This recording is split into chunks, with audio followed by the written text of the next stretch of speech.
Hey everyone, welcome back to the Book Summary Podcast. Today, We're diving deep into a book that, I gotta say, really changed how I think about something yeah, that we all deal with overthinking. right. The book's called Get Out of My Head, By Meredith Arthur. and it's less about theory, And more. way more about tools you can actually use. Yeah, the design itself. Right. It's very calming, meant to be interactive, It's not to be interactive. like your typical self-help book. And there's even a little surprise tucked inside. Oh, yeah. So the whole experience is really geared towards easing that anxiety. And one thing that, Before you even start reading. really resonated with me was the hormone wave. Mm. I never thought about overthinking as having, Right. a physical component. Oh, it's fascinating how all those hormones, like adrenaline, cortisol, Yeah. that whole stress response system Oh. manifest in your body. Like you might get dizzy. Oh, yeah? Your heart might race. Some people even feel nauseous. Yeah, yeah. It's like your body's alarm system going off. I used to think those things were totally separate from overthinking. Yeah, But the book helped me connect those dots. it's true. So am I right? Yeah, Instead of freaking out about those physical feelings, absolutely. I should see them as a sign It's about awareness. that the overthinking Those early warning signs, is kicking in. what Meredith calls hazardous surf warnings. Okay. And once you recognize them, Yeah. then you can start implementing some of the strategies in the book. And there are a lot of strategies in here. There are. Do you have a favorite? One that I really like is the 4-7-8 breathing technique. Okay. Super simple. Yeah. You inhale for a count of 4, Okay. hold for 7, Got it. and exhale for 8. Okay. And this pattern helps activate your parasympathetic nervous system, Which is which is basically your body's chill out button. interesting. And it can have a surprisingly quick effect Oh, wow. on your heart rate. And your overall sense of calm. Okay, I'm going to have to try that one. Yeah. Especially because I find I do a lot of overthinking, Uh-huh. like on my commute. Oh, You know, yeah. when it's Those unpredictable situations. and trigger those Yeah. mental spirals. Exactly. So the book actually addresses that. It does. Mm. Meredith suggests like maybe swapping out Okay. some of your usual commute activities, Yeah. like listening to intense podcasts or audiobooks Okay. for something more soothing, Got it. like maybe some calming music. Yeah. It's about consciously choosing inputs Oh, interesting. that help lower your heart rate Yeah. and create a more relaxed state of mind. It's like we're constantly bombarding our brains Right. with information and stimulation, Basically- even in those moments that are Yeah. supposed to be downtime. It's true. Now, the book also talks about using color as a grounding technique, Mm. like just looking around Yes. and naming the colors you see. It's a simple but powerful way Oh. to interrupt that overthinking loop Mm. by focusing on something external, Okay. like color. Yeah. You're shifting your attention away from those racing thoughts Right. and grounding yourself in the present moment. Makes sense. And Meredith actually worked with an artist Oh, wow. to incorporate calming visuals throughout the book, Interesting. believing that color has a real impact on our emotional state. It's amazing how something so simple can have such a profound effect. It is. Before we go any further, Yeah. if you're finding this deep dive helpful so far, Hit that like button hit that like button and subscribe to the Book Summary Podcast. for more awesome book We're breakdowns. always exploring new and fascinating reads. We are. Now back to Get Out of My Head. All right. The book isn't just about managing those overthinking moments in Yeah. the heat of the moment. Mm-hmm. It's also about understanding where they come from. Right. And that can be pretty eye-opening. It- One of the most insightful points I think Meredith makes Yeah. is that a lot of overthinking Mm-hmm. stems from this deep-seated desire to please others. It does. And this really resonates with people Yeah. who are like people pleasers Big time. or perfectionists. Mm-hmm. I can definitely relate to that. Yeah. Always striving for approval. Yep. Getting caught up in those tiny details. Totally. It's exhausting. Exhausting. The book says that this constant need for validation Yeah. can lead to Mm-hmm. an unhealthy fixation on like minor issues Right. or perceived slights. Mm-hmm. We end up overanalyzing every interaction, Oh, yeah. trying to figure out how to make everyone happy. And it's a recipe for burnout. It is. Get out of my head. Encourages us Yeah. to challenge those people-pleasing tendencies Correct. and accept that you Yeah. just can't please everyone all the time. That's true. It's such a liberating concept It is. because it allows you to step out of that constant cycle of seeking approval. Oh, it's huge to let go of that pressure. It is. It frees There's up. so much mental energy. Yeah. For sure. And it ties into another important concept from the book, Mm-hmm. setting boundaries. Absolutely. Right. The book emphasizes the importance of identifying those situations or relationships that consistently trigger those negative thoughts. Right. And developing strategies to protect yourself. So it's recognizing your limits. It is. And creating a mental shield against those energy-draining interactions. Yeah, like Meredith's advice about creating a personal catchphrase. Oh, yeah. To use in those moments. What was hers?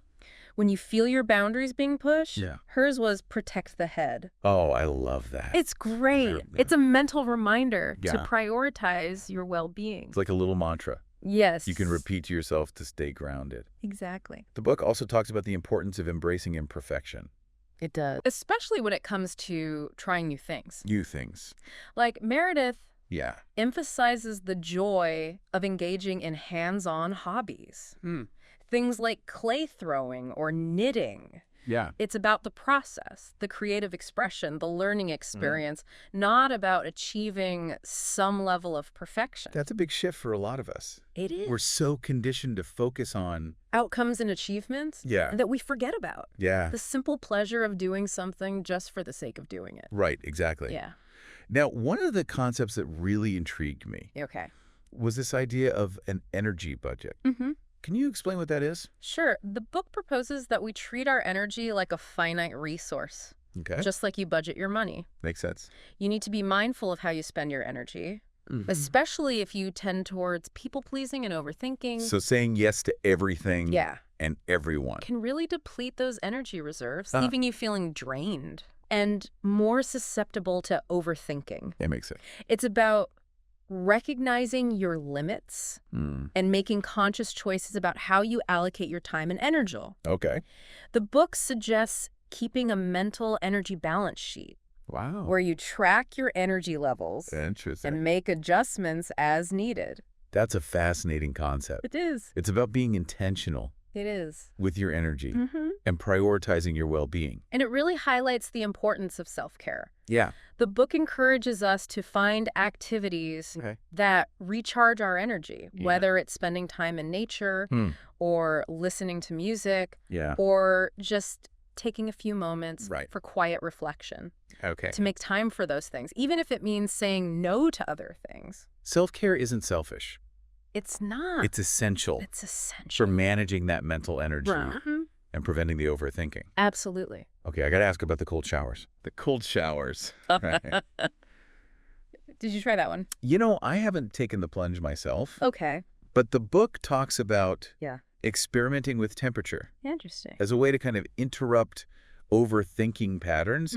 It can be a bit extreme for some. Yeah. But the idea is to use that jolt of cold water to sort of reset your system. Sounds a little intense. It does. But I'm intrigued. Yeah. The book mentions the Wim Hof method, right? It does. Where it involves cold exposure and breathing techniques. Yes, and it illustrates the book's message. Which is? Be open to different approaches. Okay. And experiment to find what works best for you. So it's about becoming your own body detective. It is. And figuring out what helps you manage. What helps you manage? Those overthinking moments. Yeah, the book provides a whole toolkit of techniques to explore. Okay. From breathing exercises to mindfulness practices to creative outlets. Okay. It's about finding what resonates with you. And helps you calm those mental waves. Awesome. So welcome back to our deep dive into Get Out of My Head. We've been talking about all these practical techniques for managing overthinking, but the book also goes deeper and challenges some common misconceptions about how our minds work. One of the biggest myths, I think, is that overthinking is somehow productive. Right. We tell ourselves if we just worry enough like it's helpful. or analyze every single scenario, that we'll somehow be better prepared or more successful. But is that really true? Right. Meredith argues that those endless mental loops Okay. rarely lead to any clarity or better solutions. So interested in In fact, they can hinder our ability to think clearly and make good decisions. So all that worry and anxiety actually makes us less effective. It can. It's like we're giving overthinking a free pass. We are. Because we think it's serving a purpose, but it's really just holding us back. Yeah, the book encourages us to see overthinking for what it is. Which is a habit. A pattern that we've developed over time. Makes sense. And like any habit, Yeah. it can be changed. Okay. But first, we have to recognize those unhelpful beliefs we have about it. So how do we break free from these misconceptions, but they feel so ingrained in our culture? Well, Get Out of My Head offers a multifaceted approach. Okay. It starts with awareness. Noticing those thoughts and beliefs that are driving the overthinking. Right. Then it's about challenging those beliefs with evidence and logic. So like, are those thoughts actually helpful? Yeah. Are they based on facts or just fear? That's a good point.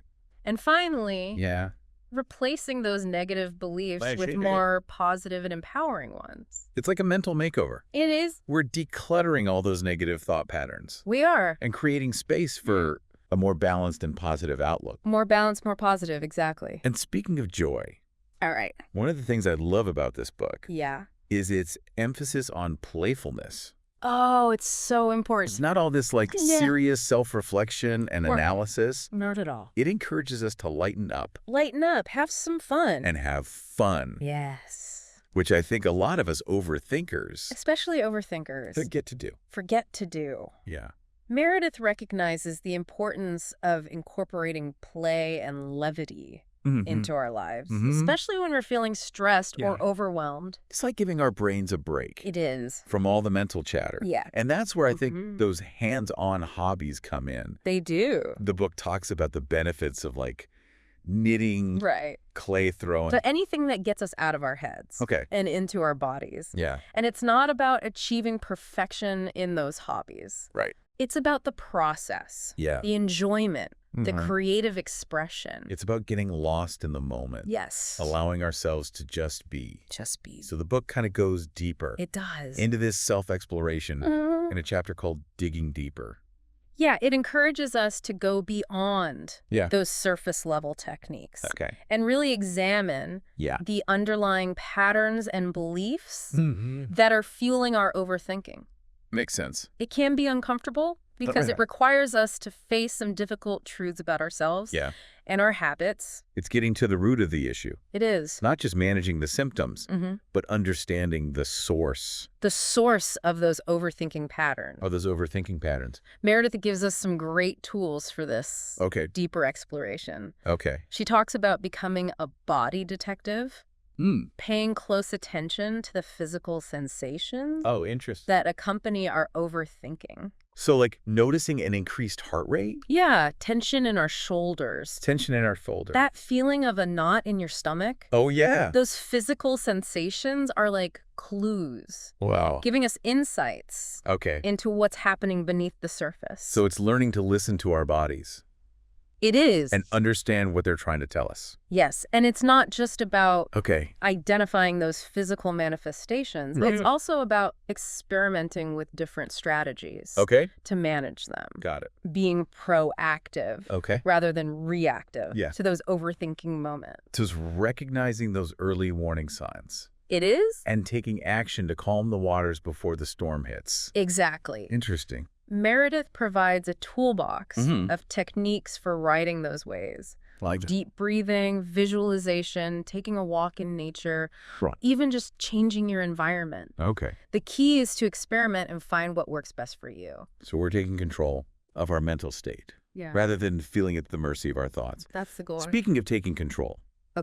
One of the things that really stood out to me was the book's advice on avoiding avoidance. Avoiding avoidance. Yeah. It's such a common coping mechanism. It is. But it can really backfire. Oh, for sure. When we avoid facing our fears or dealing with difficult situations, those problems just tend to fester and grow. It's like sweeping things under the rug.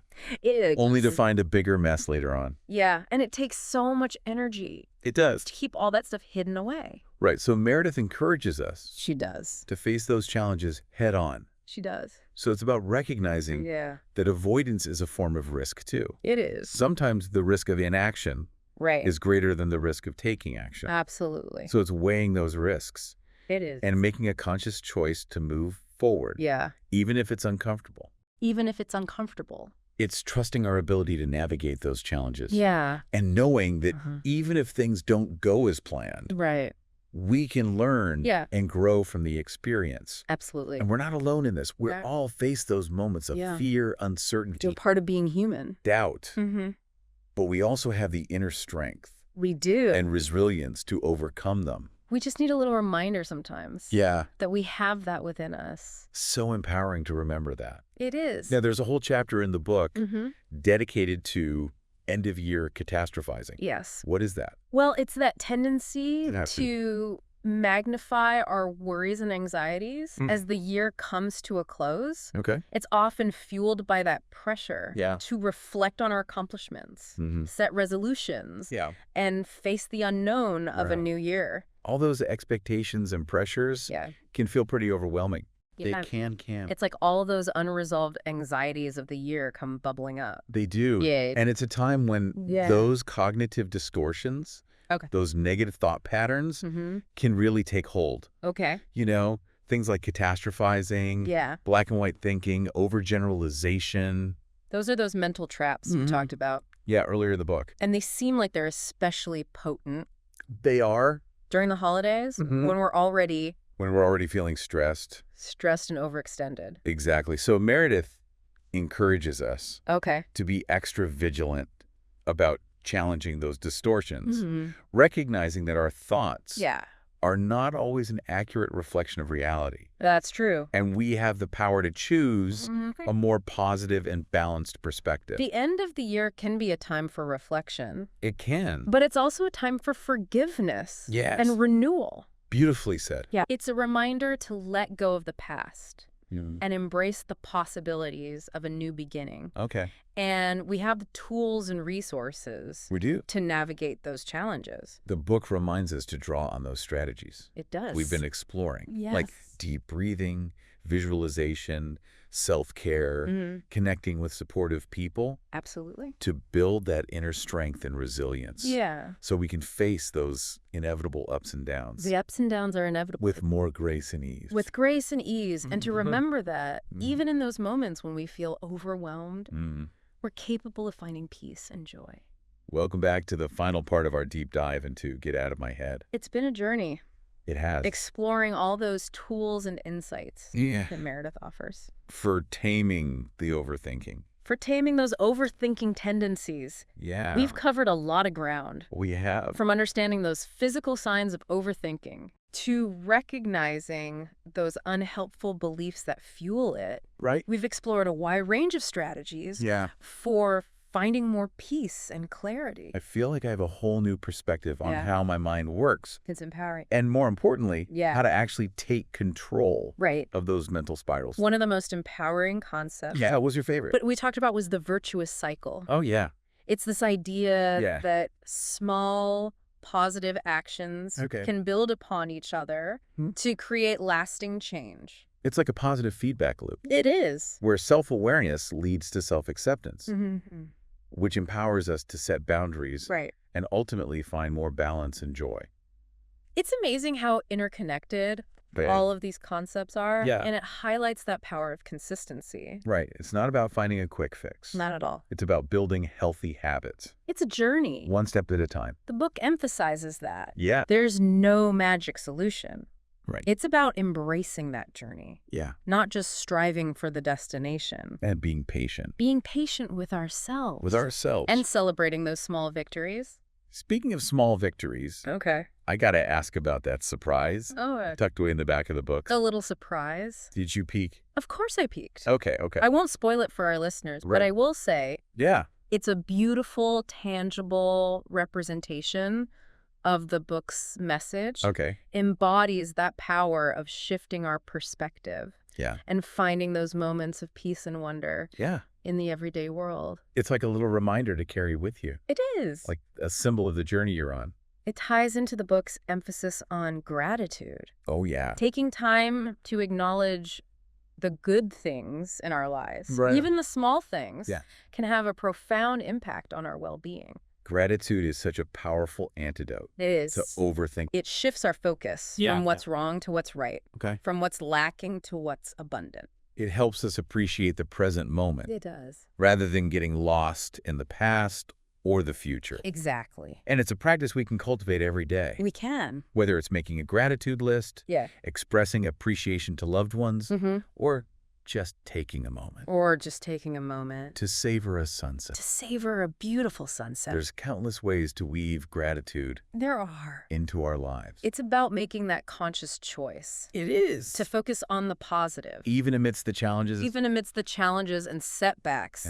That shift in perspective can make a world of difference. So as we wrap up this deep dive, I'd love to hear your final takeaway from Get Out of My Head. For me, it's that message of hope and empowerment. It reminds us that even if we struggle with overthinking, we have the power to change those habits. We do. And create a more fulfilling life, more joyful life. It's about recognizing that we have the power to become the authors of our own stories, rather than letting those overthinking patterns dictate our experience. It's a journey worth taking. It is. Even if it's messy, imperfect. And full of challenges. The rewards of finding more peace, more clarity. And joy are immeasurable. They are. Well, that brings us to the end of our deep dive. It does. And to Get Out of My Head. I hope you found this exploration as insightful and inspiring. As I have. If you're ready to embark on your own journey toward a calmer, more peaceful mind, be sure to check out Meredith Arthur's book.